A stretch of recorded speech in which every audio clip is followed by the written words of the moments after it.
The way to have only autonomous cars on the roads is quite long. Probably will be a transition like the electrification, and the hybrid cars are something in between.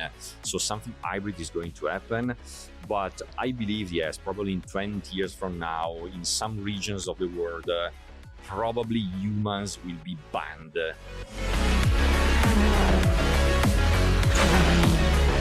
The world around us is changing faster than ever before. Ideas once only imagined in science fiction are becoming a reality. Throughout the course of our amazing 23-episode season, we'll speak to some of the greatest minds in robotics and artificial intelligence to discuss the groundbreaking work that's fueling it all. I'm your host, Ryan Marine. Join me and my co-host, Paul Mitchell, the president of the Indy Autonomous Challenge, and see why we call this the Inside Track.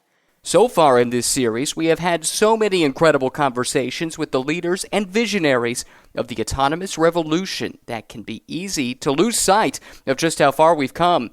Just 8 years ago, some of the first commercial self-driving cars were crawling along at 10 miles per hour in California, and today we have seen firsthand how fast these cars can go. Today on the Inside Track, we have the honor of speaking with Professor Sergio Savaresi from the Polytechnic University of Milan. Many consider Sergio one of the grandfathers of autonomous revolution, and he has authored over 500 papers and journals on automation research. Together, we'll reflect on how quickly self-driving cars have advanced and where the industry is heading. Later, we'll theorize how the world of transportation might change and whether or not humans will ever be allowed to drive their own cars on public roads. It's my pleasure to have Professor Sergio Savaresi joining us from Polytechnico di Milano in Italy. He's the faculty lead, you would say, for the Polymove team in the Indy Autonomous Challenge. They've been the winners of the last 3 Indy Autonomous Challenge competitions. First of all, congratulations on your success. We're speaking to you one day after your triumph at CES in Las Vegas. Another very thrilling competition. Thank you very much. I'm very pleased of your invitation to talk with you. Well, who better to speak to when we're talking about autonomy within the automotive realm?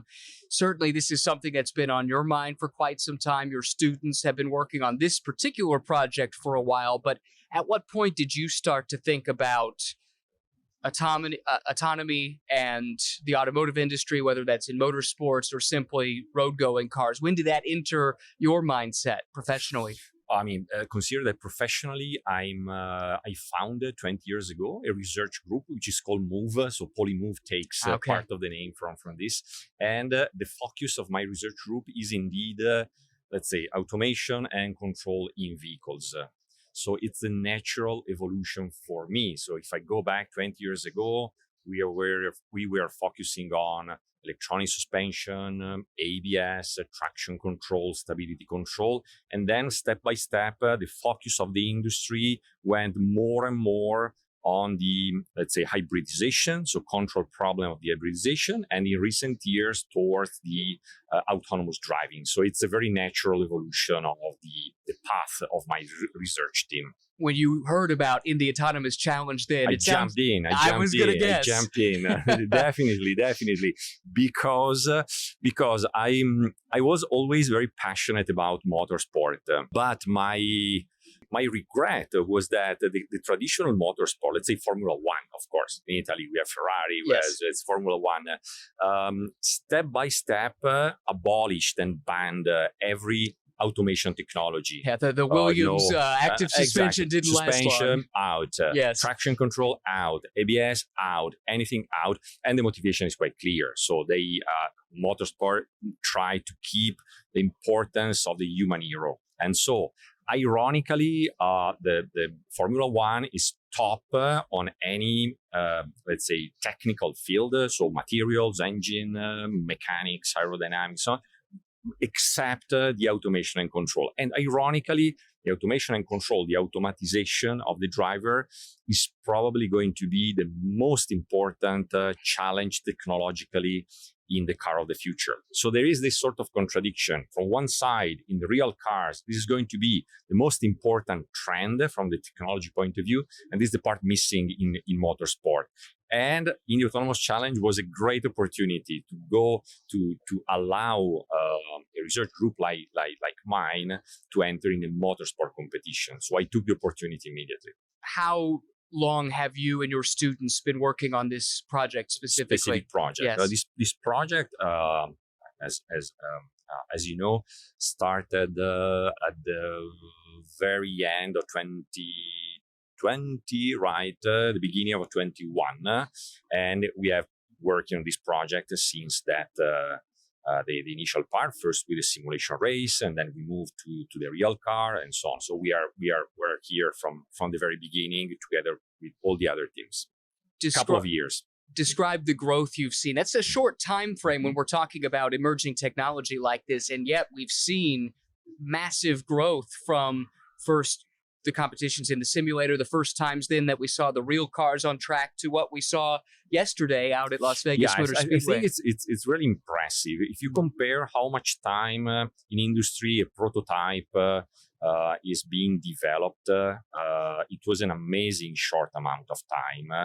And of course, there have been problems, but the challenge is so big that reaching this level in, let's say, more or less in 1 year or slightly more is really impressive. And I believe this is essentially due to the collaboration. So if you count all the people of all the team that cooperated, it's a huge number. It's a massive amount of talents, young talents. There was a lot of cooperation, and this is why we succeeded to reach this level. That's the only way. What I find fascinating is this is an immense challenge, as you say, but it is universities that are stepping up to answer this challenge, not a billion euro company like Fiat, for instance, but it's universities that are doing this. What is it about the university system that makes this something that they are adept at handling the challenge? And then secondly, are the automotive companies following along with what you're doing? Is this something that they have an investment in indirectly at this stage? Okay, so for the first question, so for me, it's important that this is, so let me put it in this way. From my perspective, this is not a student competition, just an exercise for students, but it's a research competition. So we brought this competition at the edge of research level. This is why, let's say, top university like mine, like all the other university, are interested in being involved in this type of experiment, let's say experimental activity, because we are on the edge of the research that we know today, the technology that we know today. About the companies, I found a lot of interest, so they are looking very carefully of what we are doing, essentially because we are training a lot of talents capable of managing this technology in a very focused and practical way, but also we are exploring some limits of the technology that has been unexplored in the past. So this is, I think, that the most important part of this challenge. We are, let's say, focusing on a really unexplored part of this, let's say, big problem of the autonomous car. To that point, we've seen autonomous vehicle competitions in the past. DARPA comes to mind, but this is something different. The high-speed nature of it, the head-to-head nature of it is something we haven't exactly seen before. What does this allow you to explore intellectually, and then potentially to have these lessons transfer into future technology? Yeah, I believe this is a very natural evolution. I would call it the second wave of research in this field. Of course, the first wave of autonomy should focus naturally on low speed situations. So it's the natural way you start with. Of course, you take care of many issues in low speed, but consider that whenever you practice at low speed, anything strange happens, you can stop in a few meters. And it's from this point is much easier. The second wave is to focus on high performance. So what happens, what we can do when the car must go high speed. Don't think about necessarily the 180 miles per hour, but just 80, 90, 100 miles per hour on a highway in the future is a very challenging situation, especially if there is rain, there is snow, let's say critical situation. That domain is essentially unexplored. So in some sense, it's the second wave of this research activity.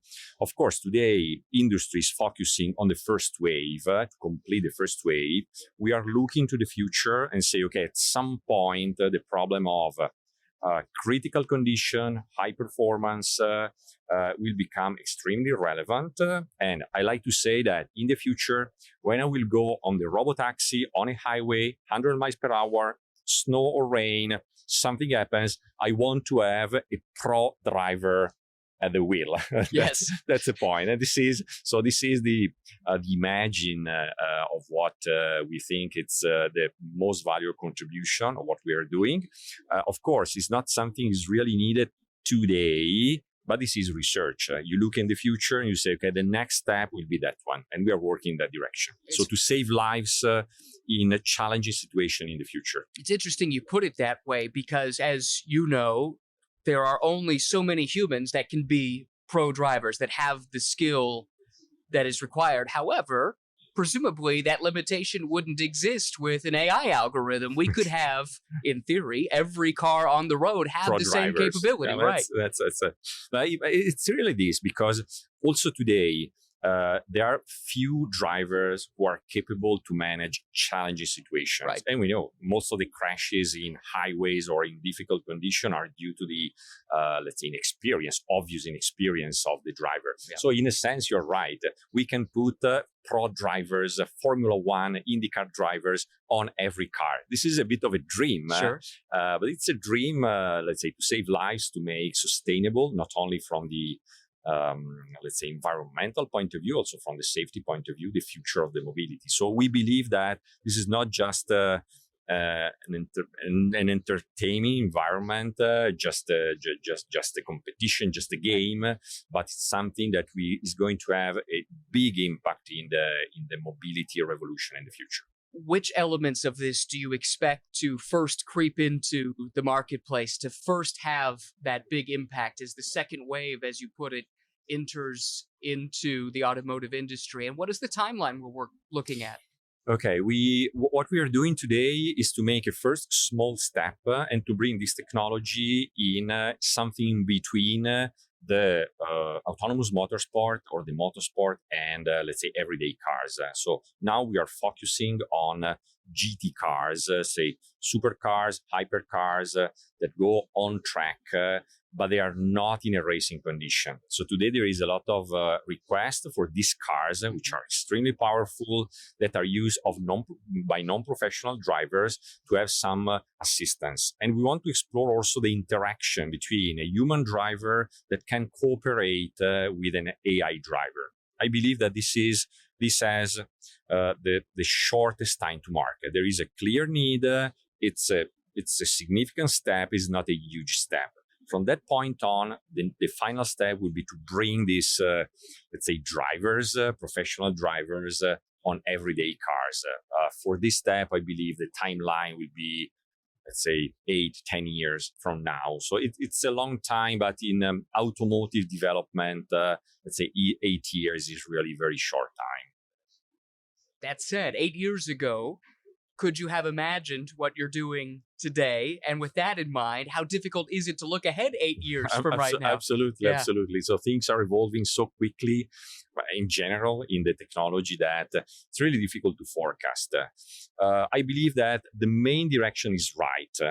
I'm pretty sure that we are focusing the right direction. There will be for sure a need of what we are doing today within the Indy Autonomous Challenge. The exact timeline, honestly, nobody really knows, but it's a right direction. What has you most excited about the future with autonomy and vehicles? This is a big question. My general vision, if we, let's say, broaden a bit the vision, is that autonomy will be the catalyzer, or I like to say the big bang of the mobility revolution. Let me put it in this way. So today, the industry is very much focused on the electrification, which is good. In principle, it's important, but electrification cannot be really done by keeping the traditional model, which is personal ownership. So we developed a mobility model mostly based on the personal ownership of the car. So in the US, there are, so every 1,000 people, there are 1,000 cars, which is extremely inefficient. The point is that the electric car does not fit with the personal ownership model. Because of two reasons. Because the battery, typically you need a long range, but your average range is very small. So it's a huge waste of resources. And also for the recharging part, if you are a personal owner of the car, you need to recharge fast that time, that place, which is another very inefficient way to manage an electric car. So the real revolution will be to move to a mobility as a service, let's say car sharing model, but the car sharing model can only work with autonomous car. So this is the connection. So the autonomous car will catalyze the shift to a mobility as a service, and only the mobility as a service can really boost the electrification. So in some sense, we are focusing on the end of the story. And so this is why I believe that the autonomous car technology is the key of this complete revolution. And people today don't see this connection. So they say, okay, autonomous car is something strange. I don't like it. They don't really realize that it's going to be the catalyzer, the big bang of this entire revolution of the mobility model.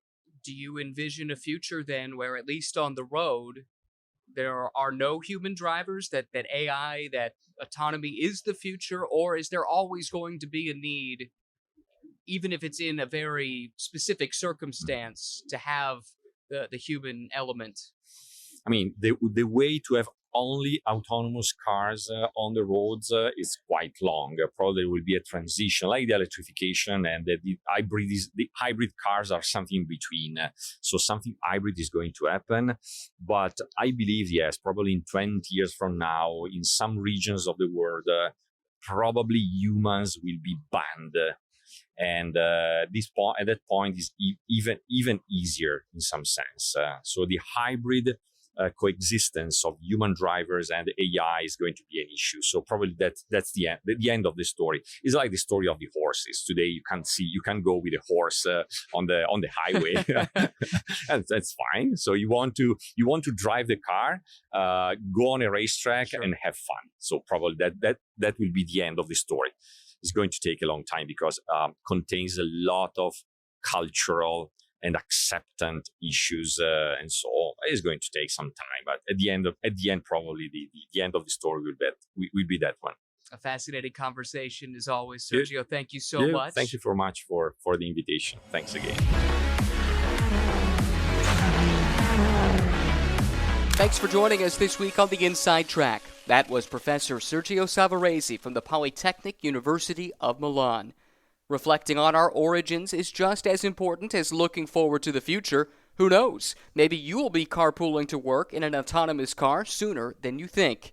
I'm your host, Ryan Marine. And join us next time to hear from Stephanie Meyer, the team lead for the autonomous Tiger racing team from Auburn University, about how easily a project like the IAC can spark a racing passion, even for the most unlikely of engineers.